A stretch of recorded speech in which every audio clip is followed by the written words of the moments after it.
धन धन सतगुरु तेरा ही आसरा, धन धन सतगुरु तेरा ही आसरा। प्यारे सतगुरु जी की प्यारी सत्संग जी, आप सभी का हार्दिक स्वागत है हमारे YouTube चैनल अनमोल वचन में। आज इस रूहानी वीडियो के साथ हम आप सभी के लिए लेकर आए हैं शहंशाहों के शहंशाह शाह मस्ताना जी महाराज जी के किए हुए वचन तीसरी बॉडी के बारे में। बहुत ही ज़बरदस्त शहंशाहों के शहंशाह शाह मस्ताना जी महाराज जी ने बहुत सालों पहले ही वचन कर दिए थे, जो आज सच होते हुए नज़र आ रहे हैं। और कुछ ऐसे वचन भी है जो अभी आने वाले समय में सच होंगे। तो सभी साथ संगत जी ने इस रूहानी वीडियो को पूरा देखना है, साथ साथ सुमिरन करना है जी। धन धन सतगुरु तेरा ही आसरा।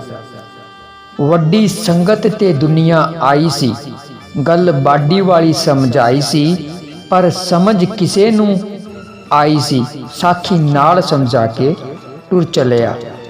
चार पुत्र पिता ਉਹਨਾਂ ਦਾ ਸੇਠ ਸੀ, ਟੋਆ ਉਹਨੇ ਪੁੱਟਿਆ ਮੰਜੀ ਹੇਠ ਸੀ, करे सेवा करू माया भेट जी, घड़ा खाली दबा के टुर चलिया। पिछों सैकड़े गुरु बन जावणगे, बुद्धू लोकां नू पिछे लावणगे, खान लुट लुट मौज उडावणगे, सच्ची गल सुना के टुर चलिया। साडी गल मन्ने डेरा ना छड्डे ना, चड्डे नकली गुरु दे अड्डे ना, दर दर ते खावे ठुड्डे ना, कह ठोक बजा के टुर चलिया। दुनिया रब नू ढूंढण जाए जी, सतनाम नू लब असी लियाए जी, एदा भेद की दुनिया पाए जी, खुद भेद बता के टुर चलिया। बेपरवाह शाह मस्ताना जी महाराज के तीसरी बाडी वाले वचन के संबंध में परम पिताजी ने समय अपने मुख से प्रेमी हजारा लाल को, जो कि दरबार का बहुत ही पुराना तथा विश्वास पात्र प्रेमी था, इस प्रकार वचन फरमाए हैं। संत महात्माओं के वचन सदा अटल होते हैं, युग भी पलट जाते हैं, परंतु पूरे सतगुरु का वचन नहीं बदलता। पिछले युगों की मिसाल हमारे सामने है। उन्होंने युग पलट दिए थे, परंतु उनके वचन के अनुसार श्री रामचंद्र जी को त्रेता युग की बजाय श्री कृष्ण के द्वापर युग में आकर अहल्या का उद्धार करना पड़ा। इसी प्रकार हजूर बाबा सावन सिंह जी महाराज ने पूज्य बेपरवाह शाह मस्ताना जी को अपना हुक्म देकर इस बागड़ के इलाके को तारने के लिए यहाँ भेजा था। इस संबंध में परम पूजनीय बाबा मस्ताना जी महाराज फरमाया करते थे, हमने हजूर बाबा सावन शाही निरंकार का वचन सत वचन करके माना, और साथ में यह अर्ज भी की कि सच्चे पातशाह जी हमारी सिंधी बोली भाषा बागड़ के लोग समझ नहीं सकेंगे। तो इस पर हजूर बाबा सावन सिंह जी ने खुश होकर हुक्म दिया, मस्ताना शाह, दुनिया तुम्हारी आवाज़ की आशिक होगी, भाषा समझे या न समझे, तुम्हारी आवाज़ स्वयं खुदा की आवाज़ होगी। केवल आवाज़ से ही उन्हें सच्चा ज्ञान हो जाएगा, जो हजारों वर्ष तक ग्रंथ पोथियों को पढ़ने से भी प्राप्त नहीं हो सकता। वे वचन बीजों के त्यों पूरे हुए हैं, यह सब ने देखा ही है। परम पिताजी ने आगे फिर फरमाया, बेपरवाह मस्ताना जी महाराज ने हमें अंदर बुलाकर अपने पास बैठाकर अपना भरपूर प्रेम देते हुए फरमाया, आप जानते हैं कि कई कौम बहुत कट्टर होती है, इसलिए हमने मस्ताना जी ने बाबा सावन सिंह जी से सरव साझा नारा मंजूर करवाया है, और उन्हीं के हुक्म से ही बोला जाता है, धन धन सतगुरु तेरा ही आसरा, हाजर नाजर जिंदा राम तेरा ही आसरा। जिसे सुनकर सभी धर्मों व सभी जातियों के लोग बहुत खुश होंगे तथा अपने अंदर वाले सतगुरु को प्रकट करेंगे। इसलिए आप जी परम पिता शाह सतनाम सिंह जी महाराज को पूज्य बाबा सावन शाह जी के हुक्म से साथ संगत की सेवा बख्शिश करते हैं कि आपने सभी को अपना सच्चा प्यार देकर मालिक से जोड़ना है। परम पिताजी ने आगे फिर फरमाया, बेपरवाह शाह मस्ताना जी का उपरोक्त हुक्मनामा सुनकर हमने सतगुरु पूज्य बाबा जी से प्रार्थना की, साईं जी कई कौम तो बाहरी पूजा पाठ आदि में विश्वास रखती है और उसके बिना कोई दूसरी बात सुनने को भी तैयार नहीं है, यहाँ तक कि लड़ने मरने पर उतर आती है। इतनी भारी कठिनाई में आप स्वयं ही सहायक होंगे। इस संबंध में परम पूजनीय परम पिताजी को पूर्ण सतगुरु शहनशाह मस्ताना जी ने जो वचन फरमाए वह प्रेमी हजारा लाल ने जो के त्यों इस तरह बताए हैं। जैसे चुंबक लोहे को अपनी तरफ खींच लेता है, बेशक वह लोहा कैसा भी हो, उसी प्रकार आपकी आवाज में भी ऐसी मिकांती सी शक्ति है, चुंबकीय शक्ति है जो सभी जातियों को अपनी तरफ खींच लेगी। आपकी आवाज कुल मालिक की आवाज होगी जो हिंदू, मुस्लिम, सिख, ईसाई आदि धर्मों के लोगों के दिलों में घर कर जाएगी तथा जाति पाति का कोई भेदभाव नहीं रहेगा। तीसरी बाड़ी वाला वचन गुप्त है, समय आने पर स्वयं ही प्रकट हो जाएगा, जिससे दुनिया मान जाएगी और उस बाड़ी पर कोई उंगली नहीं उठा सकेगा। मालिक स्वयं उस बाड़ी को ऐसे प्रकट करेगा कि दुनिया के किसी व्यक्ति को कुछ कहने का बहाना भी नहीं मिलेगा। उस बाड़ी के रूप में मालिक सभी धर्मों व सभी जातियों को प्रेम की दौलत देकर अंदर वाले राम का खूब यश करेगा तथा दरबार का नक्शा ही बदल जाएगा कि दुनिया सोच भी नहीं सकेगी। जो लोग अब दरबार की निंदा करते हैं वे भी यहाँ आकर प्रेम का व्यवहार करेंगे और मालिक भी उन्हें बेमिसाल प्रेम प्रदान करेगा। वक्त आने पर धीरे धीरे सब मान जाएंगे। यदि फिर भी कोई नहीं मानेगा तो सतगुरु से अपना प्रेम देकर मना लेगा। मालिक के नाम का खूब डंका बजेगा। वह सारी दुनिया पर मालिक के नाम का ही यश होगा, जिसे देख वह सुनकर सारी दुनिया हैरान रह जाएगी।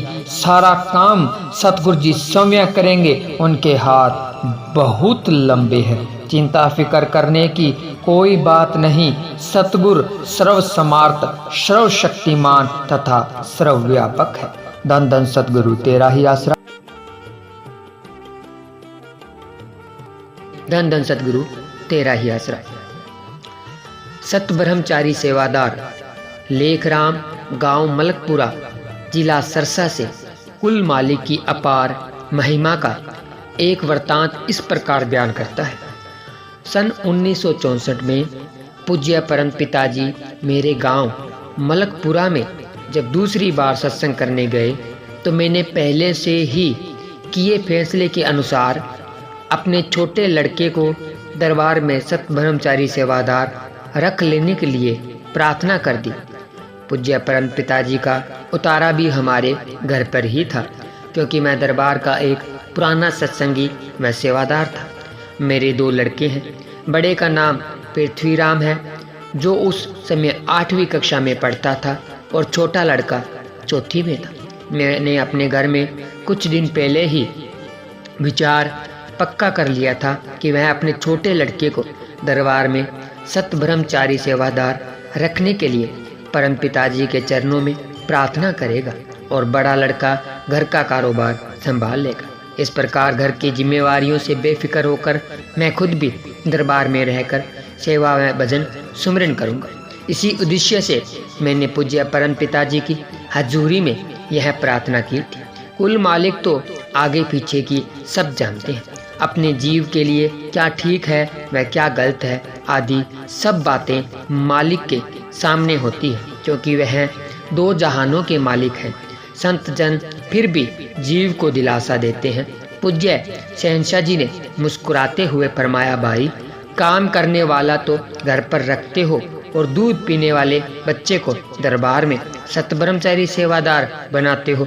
यानी कि बड़ा लड़का जो उम्र के अनुसार कुछ समझदार और थोड़ा बहुत सेवा आदि करने योग्य था, उससे छोड़कर मैं अपने छोटे लड़के को दरबार में सत ब्रह्मचारी बनाना चाहता था, जो उस समय केवल 10 वर्ष का ही था। शहनशाह जी थोड़ी देर के लिए चुप हो गए और फिर अपने पवित्र मुख से वचन फरमाया, लेखराम तेरी हाजिरी मंजूर है। दोनों लड़के तू अपने घर पर ही रख। तेरा घर भी तो साथ संगत का डेरा ही है। दोनों यहीं पर ही सेवा करेंगे। थोड़ी देर रुकने के बाद सच्चे पातशाह जी ने फरमाया, भाई छोटा लड़का ही तुम्हारा काम करेगा, बड़ा तो दूसरों का मोहताज, दूसरों पर निर्भर रहेगा। लेखराम तो फिक्र न कर, तुझे बहुत ही जल्दी तेरी कबीलदारी तथा जिम्मेदारियों से मुक्त कर लेंगे। भविष्य में किसी के साथ क्या होना है किसी को कुछ भी मालूम नहीं होता, क्योंकि प्रभु ने विधान ही ऐसा बनाया है।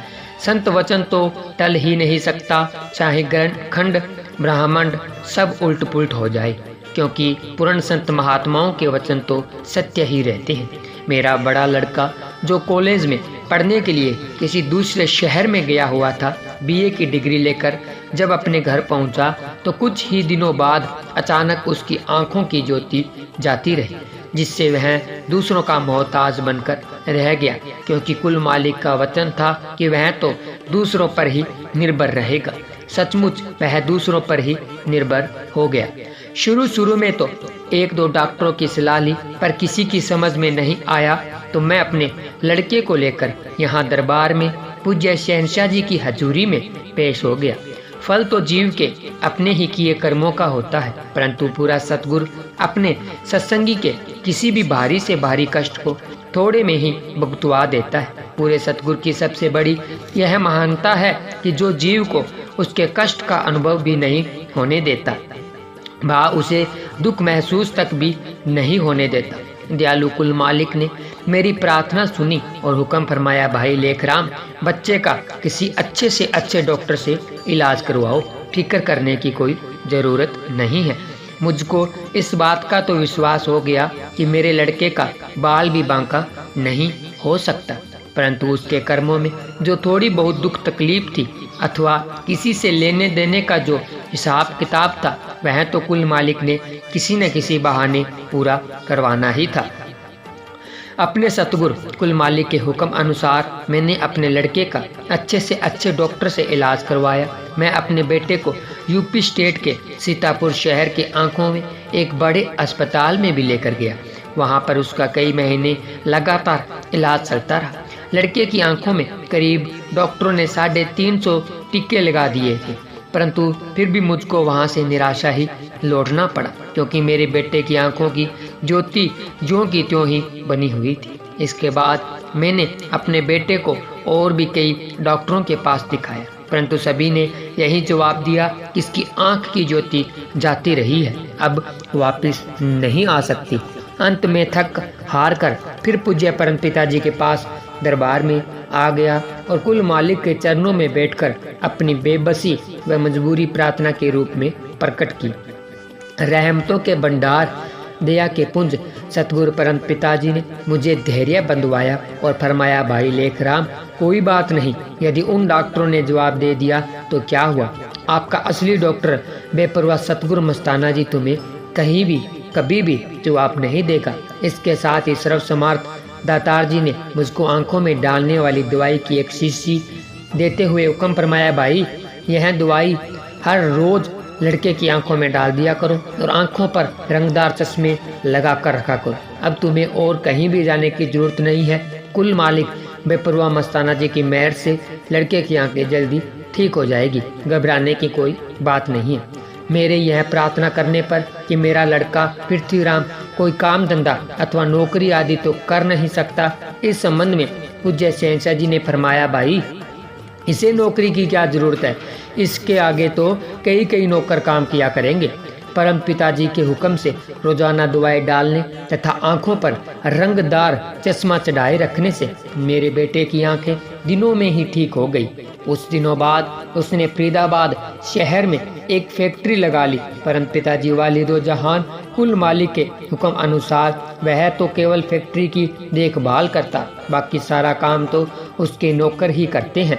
मालिक समय सर्व समाध्य और सब कुछ उसके हुक्म में ही है। मेरे अंदर जो आंतरिक इच्छा थी कि वह घर परिवार की जिम्मेदारियों से मुक्त होकर सतगुरु जी के दरबार में ही सेवा करेगा, मालिक जी ने स्वयं अपनी दया मेहर से वैसा ही साधन बना दिया। परम पिताजी के हुक्म से देखते ही देखते उसका छोटा लड़का इतना जवान व समझदार हो गया कि उसने घर परिवार व खेत आदि की सारी जिम्मेवारी खुद संभाल ली।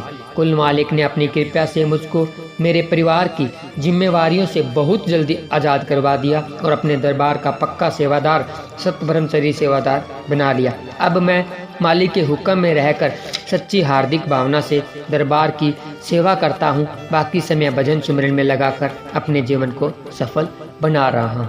धन धन सतगुरु तेरा ही आसरा। धन धन सतगुरु तेरा ही आसरा।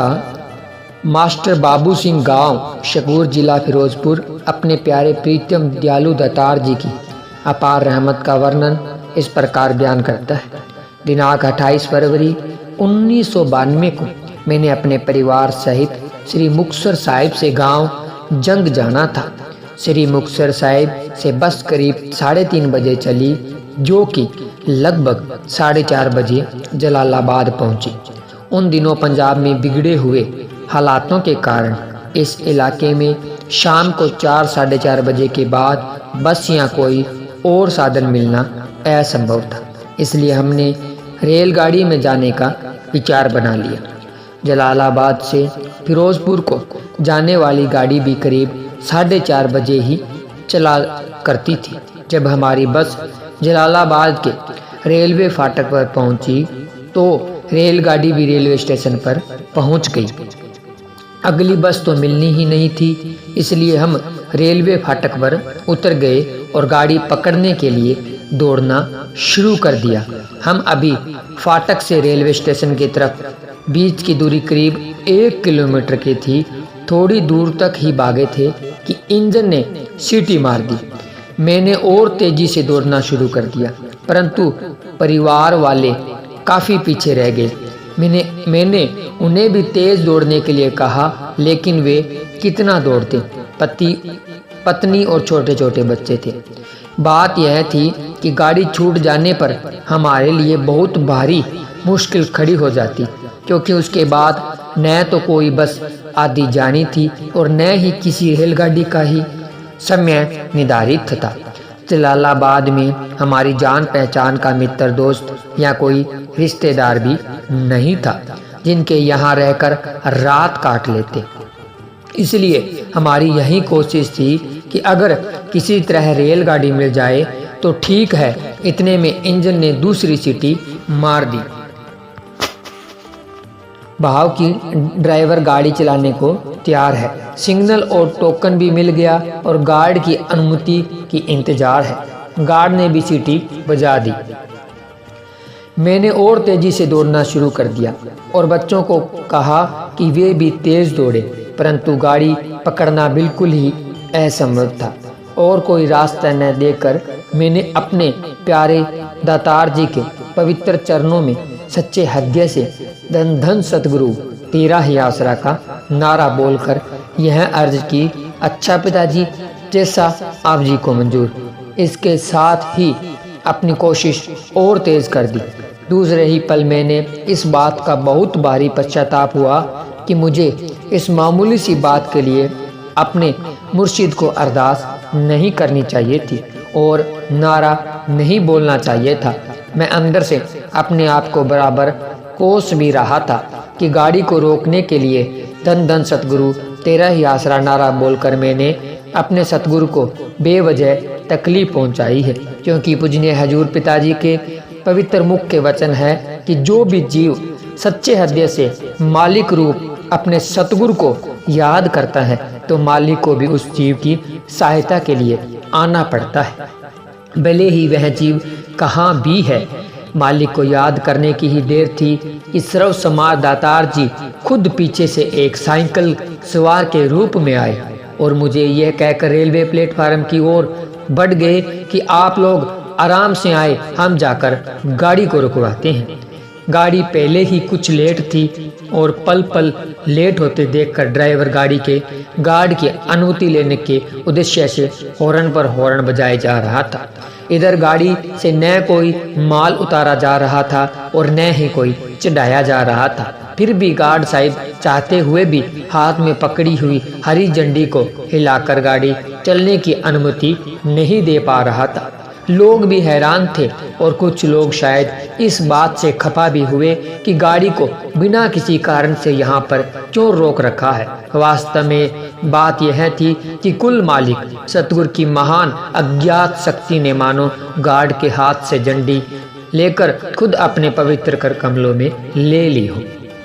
अभी भी काफी फासला बीच में था। इंजन की सीटी सुनकर उसने और तेज भागना शुरू कर दिया। मैं तो लगभग प्लेटफार्म तक पहुंच चुका था। गाड़ी को खड़ी देखकर मुझे तो विश्वास था कि मैं तो चढ़ सकता हूं, परंतु बच्चे नहीं चढ़ पाएंगे क्योंकि वे अभी भी बहुत पीछे रह गए थे। उन्हें किसी भी हालत में गाड़ी नहीं मिल सकती क्योंकि गाड़ी तो चलने के लिए बिल्कुल तैयार खड़ी है। इतने में सामने से एक स्कूटर सवार आया। उसके साथ पिछली सीट पर एक और भाई भी बैठा हुआ था। उसने मुझसे कहा कि जल्दी करें, गाड़ी आपकी इंतजार में खड़ी है।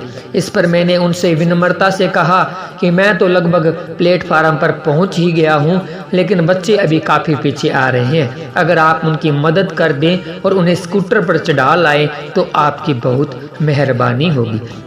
उस स्कूटर सवार भाई के अंदर बैठकर भी पूज्य हजूर पिताजी ने समीय काम किया। उसने अपने साथी को वहीं पर उतार दिया और मेरे बच्चों को बिठाकर प्लेटफार्म पर ले आया। इतने में खुद भी दौड़कर गाड़ी तक पहुंच गया। हमारे गाड़ी पर चढ़ते ही गाड़ी चल पड़ी और धीरे धीरे प्लेटफार्म को छोड़ने लगी। जब हम गाड़ी पर चढ़ रहे थे तो हमें एक बुजुर्ग की यह आवाज़ बिल्कुल साफ सुनाई दी। वे कह रहे थे कि आज हमारे बेटे ने गार्ड से झंडी पकड़ ली है। बात भी झंडी को पकड़ने वाली ही थी क्योंकि गार्ड चलाते हुए भी हरी झंडी को हिला नहीं पा रहा था, चाहते हुए भी हरी झंडी को हिला नहीं पा रहा था। हालांकि झंडी उसके हाथ में पकड़ी हुई थी। उस बुजुर्ग को इस प्रकार ऊंचे स्वर में ये वचन बोलते हुए सुनकर मुझे पक्का यकीन हो गया कि गाड़ी को इतनी देर तक रोक कर रखने तथा हमें गाड़ी पर चढ़ाने वाले कुल पूज्य परमपिता जी खुद आप ही थे। बेशक मुझे अपने सतगुरु जी के प्रत्यक्ष रूप में दर्शन नहीं हुए, परंतु वास्तव में सच्चे पातशाह जी ने ही स्वयं उसकी मदद की। साइकिल सवार के रूप में यह कहने वाले कि आप आराम से आ जाएं, हम गाड़ी को रुकवाते हैं। और तब तक गाड़ी प्लेटफार्म से ही नहीं चली जब तक कि मैं और मेरा परिवार गाड़ी में सवार नहीं हो गया। दूसरे चरण में स्कूटर सवार के रूप में भी पिताजी स्वयं ही थे, जो काफ़ी फासले पर भागे आ रहे मेरे बच्चों को स्कूटर पर बैठा कर लाए। इस सच्चाई का प्रमाण उनके इस वचन से स्पष्ट जाहिर है जो उन्होंने मुझसे कहा कि जल्दी करें, गाड़ी आपकी इंतजार में ही खड़ी है।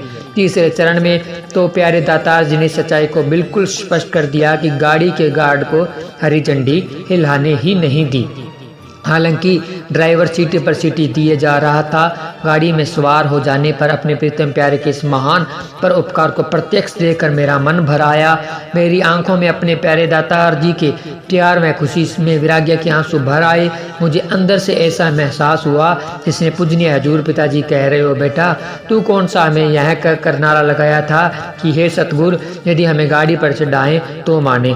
जैसे कि पवित्र गुरबाणी में दर्ज है, सच्चा सतगुरु सेव सच समाहलिया अंत खलो आए, ये सतगुरु अग्गे का लिया। संत महापुरुष के ये वचन 100% सच है कि जब भी कोई प्रेमी भगत सच्चे हृदय से अपने सतगुरु को याद करता है तो घट घट के जाननहार तुरंत उस जीव की मदद के लिए पहुंच जाते हैं। चाहे सतगुरु का वह प्यारा जीव सच्चा प्रेमी कहीं पर भी है, मालिक सतगुरु दाता अपने निज स्वरूप शब्द रूप में इसी प्रकार अपनी रहमत का सहारा देकर एहसास करवा देता है कि भाई हम हर समय अपने जीव के साथ रहते हैं। धन धन सतगुरु तेरा ही आसरा, धन धन सतगुरु तेरा ही आसरा,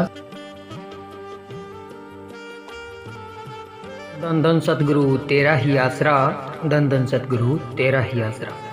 प्रेमी हरि सिंह, चीका मंडी जिला कैथल से कुल मालिक परम पिताजी की अपार रहमत का एक प्रत्यक्ष करिश्मा इस प्रकार लिखता है। सन 1985 में मेरी पत्नी चरणों देवी के पेट में थोड़ा थोड़ा दर्द रहने लगा। थोड़ी बहुत दवा दारू आदि करते रहे, परंतु दर्द ठीक नहीं हुआ। जब चेकअप करवाया तो पता चला कि पेट में रसोली की गांठ है और जो काफ़ी बड़ी होकर बहुत बड़ा फोड़ा बन गया। उसे इलाज के लिए राजेंद्रा अस्पताल पटियाला में दाखिल करवाया गया। कई दिन वहाँ पर इलाज चलता रहा, परंतु कुछ सुधार होने की बजाय उसकी सेहत और ज़्यादा खराब हो गई। वहाँ पर मेरी पत्नी का दोबारा चेकअप किया गया। डॉक्टरों ने स्पष्ट करते हुए मुझे सलाह दी कि तेरी पत्नी के पेट में कैंसर है और जो बहुत बड़े खतरनाक फोड़े का रूप ले चुका है। अब इसका ऑपरेशन भी नहीं हो सकता, इसलिए मरीज को घर ले जाकर इसकी खूब सेवा करो। व्यर्थ ही अस्पतालों में न तो पैसा बहाओ और न ही मरीज को रुलाओ। मरीज के जीवित रहते इसकी सेवा करो ताकि उसका जो थोड़ा बहुत समय रहता है वह आसानी से कटे और मरीज दर दर पर ठोकरे न खाएं। मुझे वहाँ के डॉक्टर की बात पर भरोसा नहीं आया, इसलिए मैंने कुछ अन्य बड़े डॉक्टरों से भी चेकअप करवाया। सभी ने वही पहले वाली बात ही बताई। इस बात को लेकर हम दोनों पति पत्नी अत्यंत चिंतित व दुखी थे। हमने फैसला कर लिया कि अब हम कोई भी दवा दारू नहीं करेंगे, जैसा भी सतगुरु जी को मंजूर है वही होगा। इसलिए मेरी पत्नी ने कुल मालिक परम पिताजी के नाम के सुमिरन तथा अरदास का सहारा ले लिया। वह हर समय सुमिरन करती तथा श्वास श्वास मालिक से अरदास करती, हे मालिक, केवल आप ही मेरी रक्षा करके मुझे स्वस्थ कर सकते हो। एक दिन वह नाम सुमिरन करते हुए सतगुरु जी के ध्यान में चारपाई पर लेटी हुई थी। अचानक वह एक अत्यंत सुंदर प्रकाश को देखकर आश्चर्यचकित हो गई। दयालु परम पिता शाह सतनाम सिंह जी महाराज अपने नूरी स्वरूप में मेरी पत्नी के सामने खड़े थे। उसने अपने मालिक पूज्य सतगुरु जी को बड़ी श्रद्धा से शीश झुकाया। वह अपनी उस खतरनाक जानलेवा बीमारी से अत्यंत दुखी थी। उसने रोते हुए दुखी मन से कुल मालिक के चरणों में अपने स्वास्थ्य के लिए प्रार्थना की। इस पर समर्थ दातार जी ने मेरी पत्नी को अपनी अपार दया मेहर का भरपूर आशीर्वाद देते हुए फरमाया, बेटा फिक्र न कर, तू जल्दी ठीक हो जाएगी। इस प्रकार उसे तसल्ली देकर सच्चे पातशाह जी उसकी आंखों से ओझल हो गए। दूसरी तरफ ठीक उसी समय मुझे भी कुल मालिक जी के दर्शन हुए। शहंशाह जी ने मुझे भी तसल्ली देते हुए फरमाया, बेटा घबराने की कोई बात नहीं, तेरी पत्नी जल्दी ठीक हो जाएगी। अब इसे कहीं भी इलाज के लिए लेकर नहीं जाना। मैंने उसी समय अपनी पत्नी से पूछकर इस बात की तसल्ली कर ली कि सचमुच ही उसे परम पिताजी के दर्शन हुए हैं। उसके बाद उसके चेहरे पर लाली आ गई और वह आज कुछ और, कल कुछ और, धीरे धीरे वह ठीक होती चली गई तथा कुछ ही दिनों में स्वस्थ हो गई। उन्हीं दिनों में डेरा सच्चा सौदा बरनावा यूपी का सत्संग था। हम दोनों पति पत्नी वहाँ पर सत्संग सुनने के लिए चले गए। सत्संग से वापस आकर जब हमने उसका दोबारा चेकअप करवाया तो डॉक्टर लोग पहली रिपोर्ट को देखकर हैरान रह गए, क्योंकि अब स्थिति बिल्कुल भी भिन्न थी। रसोली या फोड़े अथवा कैंसर का नाम निशान ही नहीं था, अर्थात मेरी पत्नी बिल्कुल ही स्वस्थ थी। हमने अपने सतगुरु पूज्य परम पिताजी का अत्यंत धन्यवाद किया, क्योंकि समय परम पिताजी ने ही उसे दोबारा जीवन प्रदान किया है, जबकि डॉक्टरों ने स्पष्ट ऐलान कर दिया था कि अब मरीज का बचना बिल्कुल असंभव है, सिर्फ इसकी सेवा की जाए। परंतु कुल मालिक परम पिता शाह सतनाम सिंह जी महाराज ने अपने बच्चों की लाज रखी। अपनी अपार रहमत के द्वारा बिना किसी दवा दारू या इलाज के मेरी पत्नी के कैंसर को ऐसे उड़ा दिया जैसे वह रोग उसे पहले था ही नहीं। यह प्रत्यक्ष रूप में ही सतगुरु परम पिताजी की दया मेहर के अद्भुत करिश्मे का कमाल है। धन धन सतगुरु तेरा ही आसरा, धन धन सतगुरु तेरा ही आसरा। अब धन धन सतगुरु तेरा ही आसरा। प्रेमी सोमनाथ पुत्र श्री अर्जुन दास, गांव रामपुर डाक, सरहेड़ी, जिला अंबाला से पूज्य हजूर पिताजी की अपने पर हुई अपार दया मेहर का वर्णन करता है। मैं पब्लिक हेल्थ विभाग में वाटर सप्लाई में ड्राइवर था। मैं अपनी गाड़ी में हमेशा अपने सतगुरु पूजनीय हजूर पिताजी का स्वरूप लगा कर रखता था और मालिक का नारा धन धन सतगुरु तेरा ही आसरा लगाकर गाड़ी स्टार्ट किया करता था। मालिक सतगुरु ने मुझे अनेकों बार हाथ देकर कई दुर्घटनाओं से बचाया। सन 1993 की बात है। मुझे अचानक ही गले की खुराक नली में तकलीफ हो गई। जब मैं खाना खाने लगता तो मुझे उल्टी आ जाती। उसके बाद मैं बड़ी मुश्किल से ना चाहते हुए भी थोड़ा बहुत खाना खाता। मैंने अंबाला में एक प्राइवेट डॉक्टर से चेकअप करवाया। डॉक्टर ने मुझे एक्सरे करवाने के लिए कहा। मैंने अपना एक्सरे करवाया तो डॉक्टर ने कहा कि यह मेरे वश की बात नहीं है। उसने कुछ नहीं बताया और मुझे पीजीआई चंडीगढ़ में दिखाने के लिए कह दिया। अगले दिन मैं अपने रिश्तेदार को साथ लेकर पीजीआई में चला गया। उन्होंने अगले सप्ताह मंगलवार को आने के लिए कहा। मैं वापस अपने घर लौट आया, परंतु मुझे बहुत तकलीफ थी। मैं अगले दिन मिशन अस्पताल अंबाला में चला गया। डॉक्टर ने मेरा एक्सरे देखा और कहा कि तुम अकेले आए हो, तुम अपने किसी संबंधी को साथ लेकर आओ। मेरे द्वारा रोग पूछे जाने पर डॉक्टर ने बताया कि बताएंगे। अगले दिन मैं अपने बड़े भाई को साथ लेकर गया। डॉक्टर ने मेरे से चोरी चुपके मेरे भाई के कान में कोई बात की तथा एक कागज़ पर उसे हस्ताक्षर करवा लिए। मुझे वहाँ पर दाखिल कर लिया गया।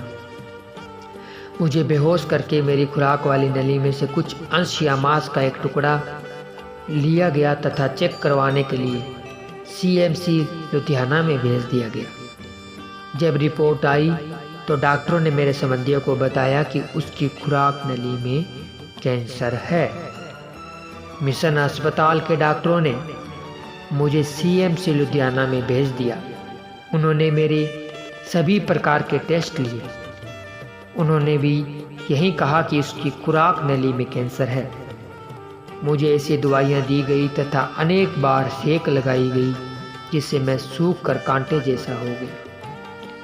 मेरा खून जम जाता था। मेरे मुंह में धागे से पानी डालते थे। मैं इतना कमज़ोर हो गया कि चल फिर भी नहीं सकता था। डॉक्टर ने मेरे संबंधियों को कह दिया था कि ये बचेगा नहीं। मेरे संबंधी कहते इलाज करो, कोशिश करो, जब तक जान है हम इसे घर नहीं ले जाते। लेकिन आखिर डॉक्टरों ने मुझे अस्पताल से छुट्टी दे दी और मेरे संबंधियों को कहा कि परमात्मा बचा ले तो बचा ले, हम कुछ नहीं कह सकते। उसके बाद मैं घर आ गया। मेरे बचने की कोई आशा नहीं थी। कोई नहीं कहता था कि यह बच जाएगा, परंतु मुझे अपने सतगुरु परम पूजनीय हजूर पिताजी पर पूरा विश्वास था कि मुझे कुछ नहीं होगा। मैं अपनी पत्नी की सहायता से पूज्य हजूर पिताजी की दर्शन करने के लिए डेरा सच्चा सौदा सरसा आ गया।